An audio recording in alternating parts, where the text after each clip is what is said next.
Imagine an entire capital city disappearing underwater. That's not science fiction. That's Jakarta in 2050.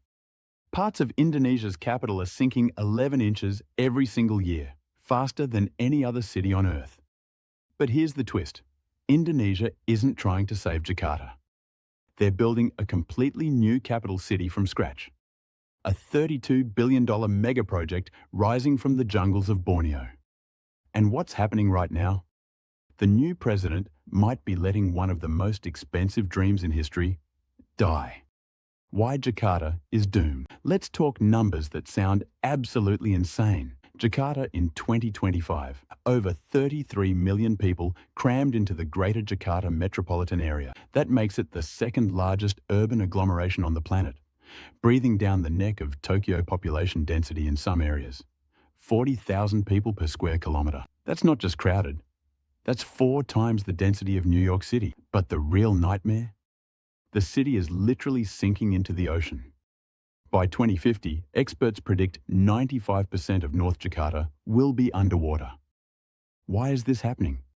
The main culprit: uncontrolled groundwater extraction. Millions of residents have been pumping water from underground aquifers for decades because the city can't provide enough clean water. Every drop they pull out makes the ground sink a little more. Add climate change and rising sea levels.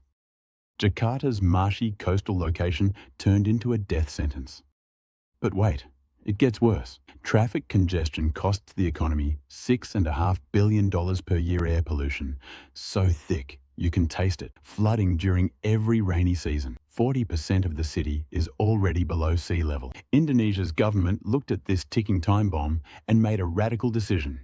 We're not fixing Jakarta, we're leaving it. Enter Nusantara, the $32 billion bet. In 2019, President Joko Widodo announced something audacious. Build an entirely new capital city 1,300 kilometers away on the island of Borneo, in the middle of a rainforest.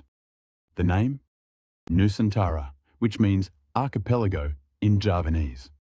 The stats: total cost $32 to $35 billion over multiple phases. Location: east, Kalimantan, Borneo, strategically at Indonesia's geographic center. Size: 6,600 hectares of core government area. That's over 16,000 acres. Target population by 2045, 1.9 million people. Completion timeline: 5 phases ending in 2045.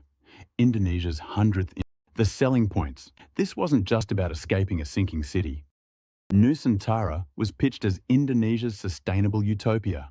Forest city with 65% green space and reforestation. Smart city with cutting-edge technology in every system. Carbon neutral by 2045. Renewable energy, electric vehicles, smart grids. Zero traffic jams with 10-minute city design. Everything reachable in 10 minutes. Climate-resilient infrastructure. The presidential palace?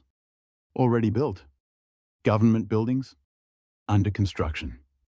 Indonesia was going to show the world how to build a 21st century capital. August 17th, 2024 was supposed to be Nusantara's grand Independence Day inauguration. So, how's it going?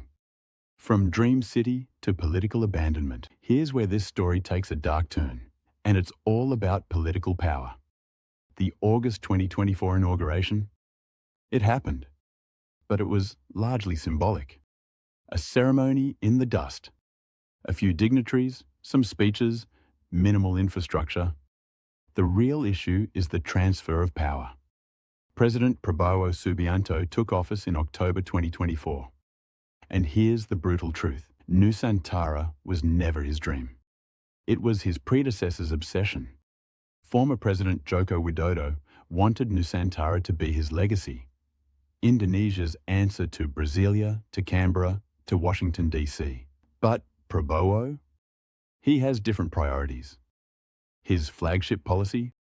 A massive free nutritious meal program for Indonesian children. Translation: the money has to come from somewhere. The budget massacre. Watch. What happened to Nusantara's funding? 2024 budget, 43.4 trillion rupiah, about $2.7 billion. 2026 budget, slashed to just 6.3 trillion rupiah, around $395 million. That's an 85% cut. But it gets even more dramatic. Early drafts of the 2025 budget showed allocations as low as 143 billion rupiah, essentially pocket change for a project of this scale, before being adjusted slightly upward after public outcry. The message is clear. The money hose has been turned off. President Prabowo approved a 5-year budget of 48.8 trillion rupiah, roughly $3 billion, to complete essential government buildings. Sounds like a lot? It's barely 10% of the total project cost. The construction reality. As of mid-2025, only 800 hectares of the planned 6,600 hectare core area has been developed. That's just 12% complete. New target to become political capital.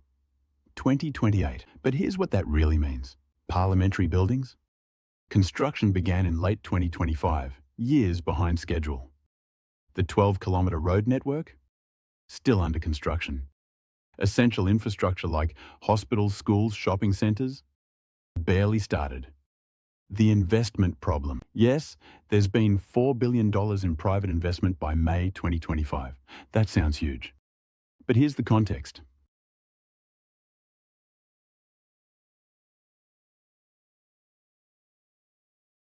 The government originally hoped private investors would fund 80% of the entire project.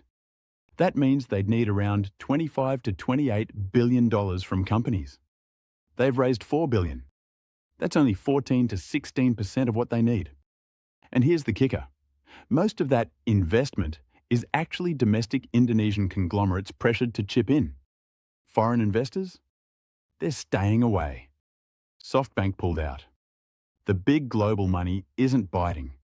International developers looked at the project and said, no thanks. The worker exodus problem. The government ordered the relocation of 1,700 to 4,100 civil servants to Nusantara by the end of 2025. But here's the problem. Who wants to move to an unfinished city in the middle of a jungle? Early reports suggest massive resistance from government workers. The city lacks adequate housing, quality schools for their children, modern hospitals, shopping centres, entertainment venues, reliable internet. You're asking Jakarta bureaucrats, who are used to urban convenience, to pioneer life in what's essentially a glorified construction site. Media outlets are now using phrases like ghost city and white elephant, a project so expensive and impractical it becomes a burden rather than an asset. The political drama. No one's talking about. Let's be honest about what's really happening here. This is a battle between two visions of Indonesia's future. Joko Widodo's vision, President 2014 to 2024. Infrastructure-obsessed mega projects define national progress. Nusantara as the crowning achievement, build it and they will come mentality. Prabowo Subianto's vision, President 2024 to present. Focus on immediate human needs, free meals for millions of children, defence and food security priorities, sceptical of legacy projects. When Prabowo took office in October 2024, he inherited a half-built capital city eating billions, a still sinking Jakarta requiring billions more economic pressures and inflation, competing national priorities. His choice? Essentially put Nusantara on life support. Not cancelled. Politically, he can't do that. But deprioritised. The budget cuts send a clear message. This is not my legacy to finish. Figure it out yourselves. The environmental hypocrisy. Remember how Nusantara was supposed to be green? Environmental groups are furious. The project required clearing parts of Borneo's rainforest, one of the world's most biodiverse ecosystems. Habitat for endangered orangutans destroyed. Indigenous Dayak communities displaced without adequate compensation. Concerns about deforestation. Expanding beyond the construction zone as workers and businesses follow. The forest city promise of 65% green space. Critics say you can't call yourself eco-friendly when you're bulldozing pristine rainforest to build on it in the first place. It's like burning down a library to build a bookstore.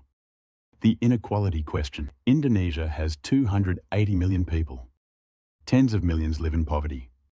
Spending $32 billion on a new capital when that money could fund universal healthcare expansions, public education improvements, clean water infrastructure for rural villages, flood defences for existing cities. For many Indonesians, Nusantara feels like a vanity project for elites, while ordinary people struggle with rising food prices and stagnant wages.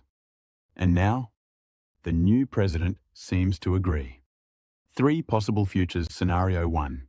The slow burn success. Maybe Nusantara eventually succeeds, but over decades, not years. Phase 1 finishes by 2030. Bureaucrats trickle in slowly. By 2045, it's a functioning, if modest, capital with maybe 500,000 people instead of the planned 1.9 million. Likelihood, low to moderate. Requires sustained political will across multiple presidencies and consistent economic growth. Scenario 2. The scaled-down government enclave Indonesia abandons the grand sustainable forest city vision. Nusantara becomes a small government centre, basically government office buildings and the presidential palace, while Jakarta remains the economic, cultural and de facto capital. Think of it like Myanmar's Naypyidaw, technically the capital, but nobody actually wants to live there. Likelihood, high. This is essentially what's happening right now. The infrastructure exists for government functions, but nothing more. Scenario 3. The $32 billion ghost town construction stalls completely. Investment dries up. The presidential palace sits empty most of the year. Parliament refuses to relocate. The city becomes a monument to overambition, a tourist curiosity, a cautionary tale in urban planning textbooks. Likelihood, moderate and growing. Every month without progress makes this more likely. Budget cuts and lack of enthusiasm from the current administration are massive red flags. Meanwhile, Jakarta keeps sinking. Here's the tragic irony. Jakarta's problems haven't stopped. Still sinking. 11 inches per year in some areas, still polluted, still overcrowded with 33 million people. Still the economic engine of Indonesia. 1/4 of the city could be underwater by 2050. Whether Nusantara succeeds or fails, Jakarta's millions aren't going anywhere. The Indonesian government will have to invest billions in seawalls, pumps and drainage projects just to keep Jakarta above water, while simultaneously paying for an unfinished capital city.